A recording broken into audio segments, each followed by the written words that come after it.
Ya, kembali lagi bersama saya, Satrio Muhammad Alif. Salam GG. Ini adalah pertemuan keempat dari segmen kedua ya. Segmen kedua. Tadi di segmen pertama sudah menjelaskan terkait parameter sistem koordinat dan sistem koordinat geodetik.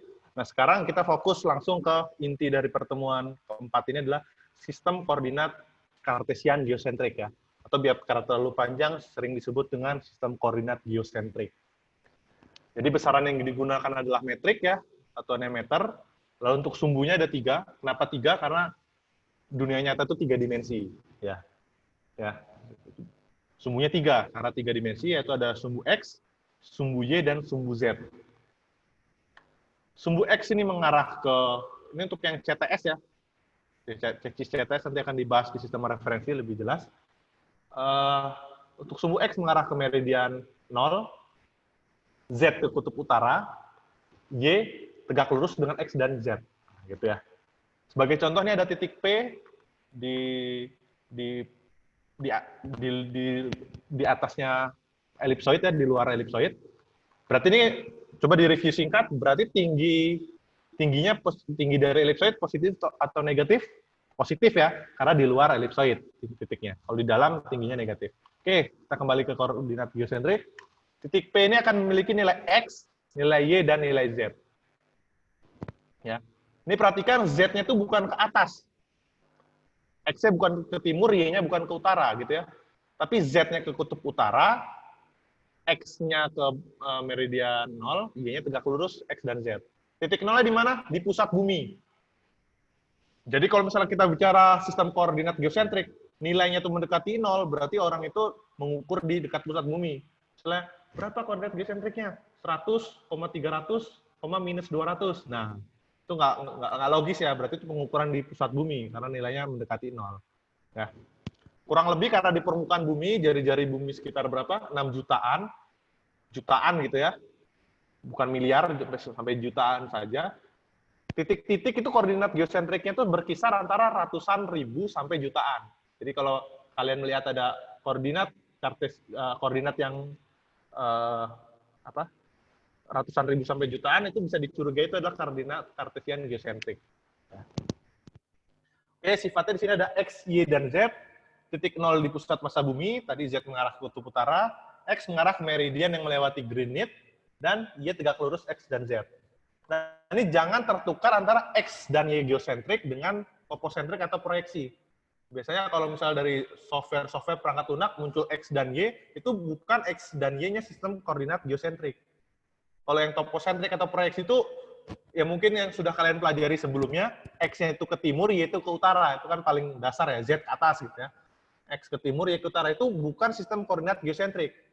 X dan Y di koordinat geosentrik, X itu ke meridian 0, Y-nya itu tegak lurus X dan Z. Jadi jangan sampai tertukar.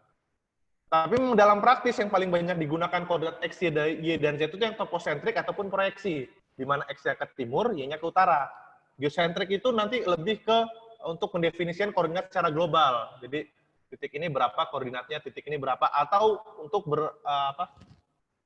transformasi datum. Awalnya elipsoid WG84, lalu berubah jadi elipsoid apa. Atau nanti kerangkanya berubah, yang akan dibahas lebih dalam di sistem referensi ya. Sistem referensi geodesi ya, mata kuliahnya. Lalu untuk karakteristik yang lainnya, X positif di meridian min 90 hingga 90. Kalau misalnya ingat gambar yang bagaimana bumi itu dari atas ya, yang gambar berwarna hijau, bahwa X positif di meridian min 90 hingga 90. Sedangkan Y positif di meridian positif. Jadi kalau nilai meridiannya negatif, Y-nya negatif. Jadi contoh Indonesia di meridian positif, maka nilai Y-nya pasti positif ya. Sedangkan kalau Indonesia itu sekitar meridian 95 sampai 140 ya. Itu tidak dalam rentang X positif ini, berarti nilai X di Indonesia adalah negatif. Jadi itu karakteristik dari koordinat kartesian geosentrik karena sumbu X-nya mengarah ke meridian 0. Lalu Z positif di paralel positif. Artinya kalau lintang utara, nilai Z-nya positif. Kalau lintang selatan, nilai Z-nya negatif. Nilai Z-nya 0 di mana? Ya di ekuator.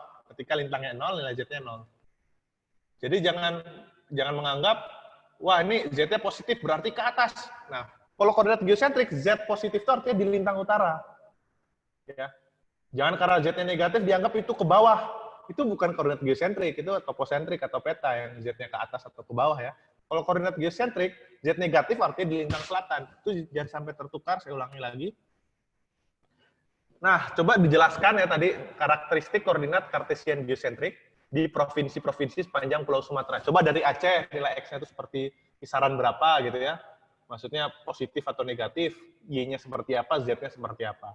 Dari Aceh sampai ujung Aceh sampai ujung Lampung. Silakan diisi di formulir penilaian atau diisi di kolom komentar. Nah, selanjutnya sedikit lagi ini adalah bagaimana cara menghitungnya.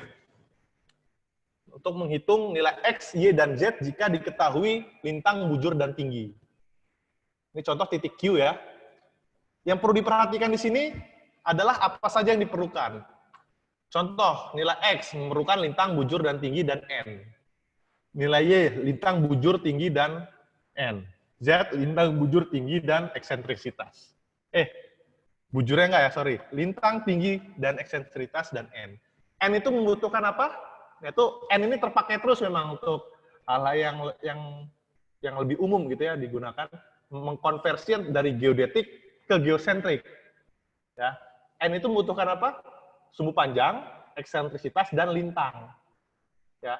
Jadi secara keseluruhan, untuk mendapatkan koordinat geosentrik, kita memerlukan koordinat geodetik, lintang, bujur, tinggi, dan parameter dari elipsoidnya.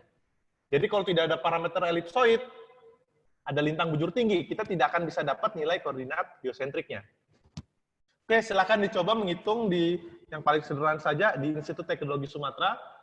Data koordinat geodetiknya bisa coba ambil dari Google atau dari peta ITERA yang sudah ada. Berapa sih kira-kira lintang dan bujur di ITERA itu?